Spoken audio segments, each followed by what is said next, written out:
Hello and welcome to today's bookmas video where I'll be going through all the books that I am unhauling from this year.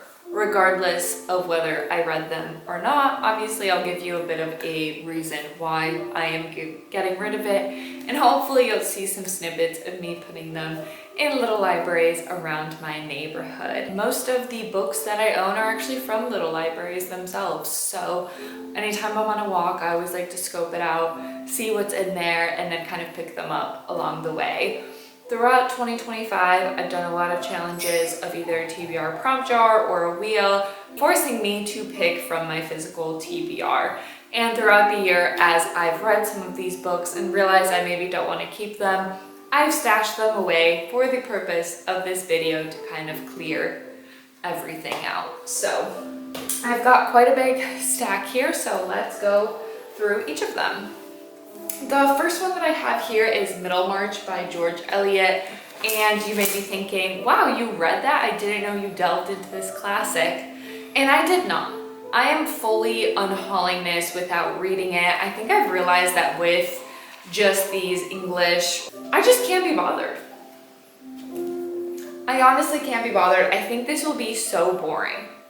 And I don't really want to put myself through that. Reading is all about having fun, reading things that you want to read. So I think someone else will enjoy this wonderful classic. So it is going to someone else. In the same vein of classics, I have two here. I've only read one of them, and that is East of Eden. I absolutely hated this one. I don't think I really like American classics. I think this really sucks because I'm in Northern California right now, so this is really John Steinbeck's area and what he's known for, but this one was just so boring. It is a multi-generational tale. It is, you know, supposed to be kind of an allegory of Cain and Abel. I didn't like it. I didn't think it was interesting. I didn't think it was a fresh take, quote unquote. And I realized that honestly his writing style wasn't for me. So in the same vein, I think I picked up The Grapes of Wrath, the same edition, thinking, oh, I'm gonna love these, I'm gonna have these in my collection, but nope, I'm getting rid of it. I really don't need it. It's just taking up space. It is just gathering dust. So sorry to all the John Steinbeck lovers out there. I am not one of them. If you go in my neighborhood, you'll find these in the little library. Next, I've got one that I tried. I tried really hard, but you know what?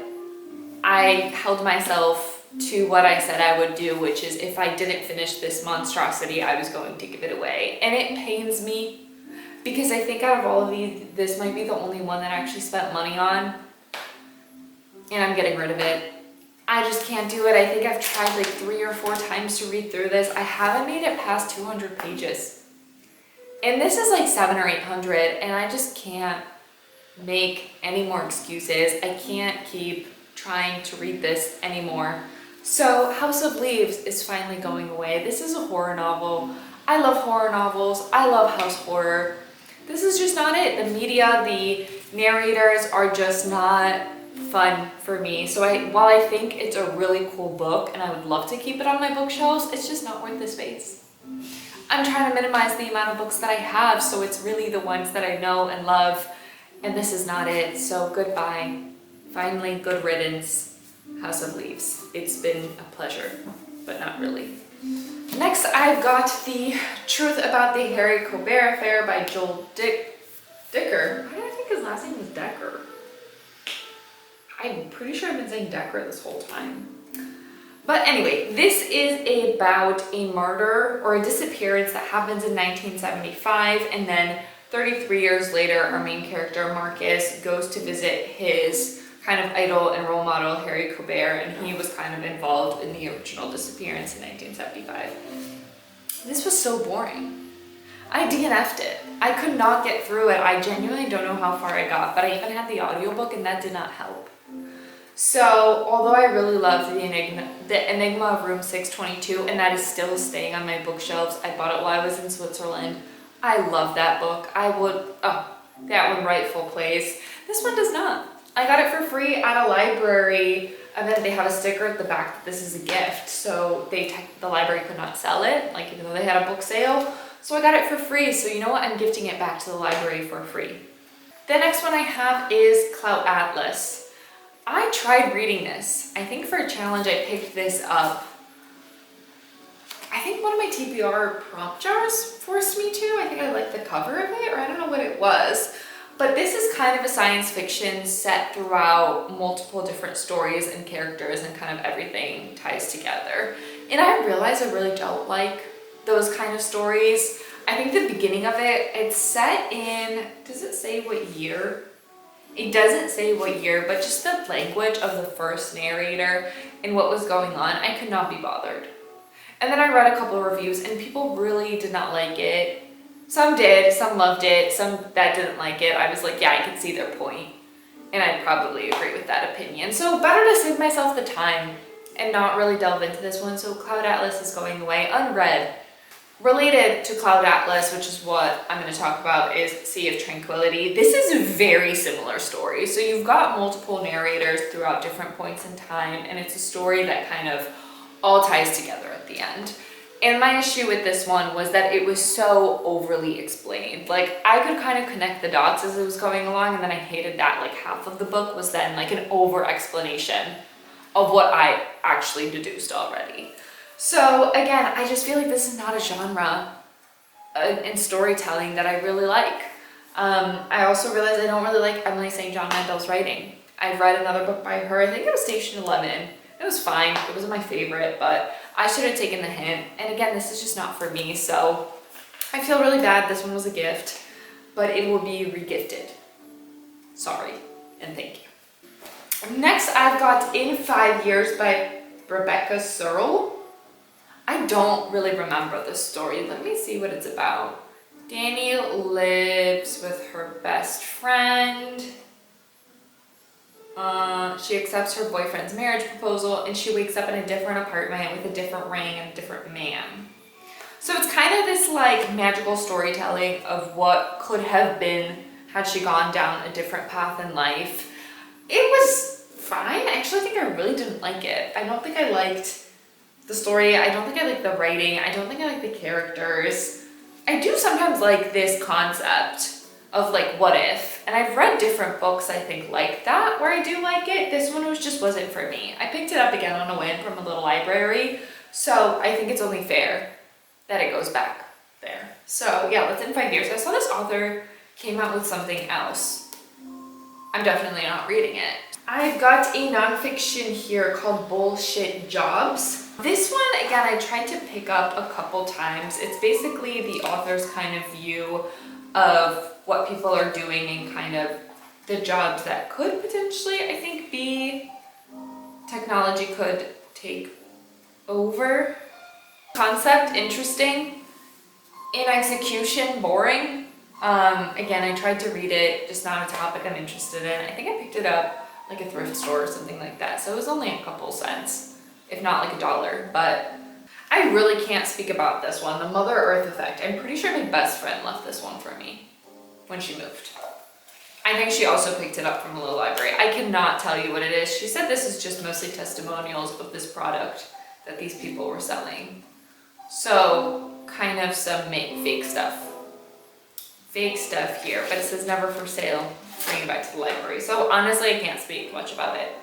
It's going back where it belongs. Next I've got one I just finished in November, Love in the Time of Cholera. Although I enjoyed it and I really do like Garcia Marquez's writing, I didn't love it as much as 100 Years of Solitude. That one is just peak magical realism. This one was more just a lot of love affairs, which I guess you could surmise from the title, Love. It's in there. Again, I just didn't really like the characters. I didn't particularly like the plot of what was going on, and there was some weird relations of like old men with very young women, kind of Lolita-esque. And the cover is hideous, which is why I chose it in a challenge for the ugliest cover I have. So I'm glad to be rid of this monstrosity from my shelves. But if you're looking for a classic that's not, I guess, no, I still recommend 100 Years of Solitude over this, so don't read this one. Alright, next I've got one that I read, I think over the summer, again for one of my challenges. This is The Girls by Emma Cline. It's about our main character, Evie, who kind of gets enveloped into this cult-like relation with a bunch of girls and a man. It's set in Northern California. Again, the setting was fair for where I'm at. I didn't like that this one was kind of set past and present, so you know it's leading up to a certain event, and then our character kind of glosses over it. And I feel like the event and what happened was kind of underwhelming when it finally went through. Sorry, my vacuum is cleaning itself. It was a bit underwhelming, I'm gonna say. So it was fine. I'm glad I read it, but it's going back. Another pick from a little library was What I Should Have Said by Max Monroe. This is an author duo. It is a romance, just kind of your typical summer one about a girl, Nora, who runs away from her wedding, ends up back in this small town, and a grumpy man, you know, ends up seeing her, and they obviously form a relationship. Your typical kind of cliche small town romance. Again, I thought this one was fine. It wasn't anything crazy. I have a list of my favorite romances that I prefer instead of this, but it was still nice to read during the summer season. Not one that I'd necessarily gravitate towards to. Again, I loved the little heart side cover. I started reading the sequel, hated it, so again, nothing to write home about. It was fine. The last one I think I'm gonna get heat for, so I apologize. It is Beartown. I am so close to finishing this, and unless something happens in these final, I don't know, 20 pages, no, 40 pages that I have left, then maybe I'll keep it. But for the most part, I've been rolling my eyes at this. I really just don't like the plot. I don't really like any of the characters. It is a very hard topic, and I think Frederick Bachman took a lot of creative liberty here with the way that he approached it and kind of the way he's telling the story. But I did not care about hockey at the start of this. I could not care less about hockey at the end. I just do not care. Like I said, I do not like any of the characters, and I feel like, although I really do love Frederick Bachman's writing, in this book in particular, it's just pissing me off. And I have a lot to say. I'm gonna have a separate vlog just reading Beartown so you can see all of there, but I don't think I need it. I don't think I'm continuing the series, so this is again one I'm gonna let go of, and someone else can enjoy it for me. So that's this one. So in total, I'm unhauling 14 bucks, which is pretty nice. These are all going to the little libraries, which I will do now because I need to get some steps in before it gets dark. So let's go on my little walk to little libraries to get rid of these.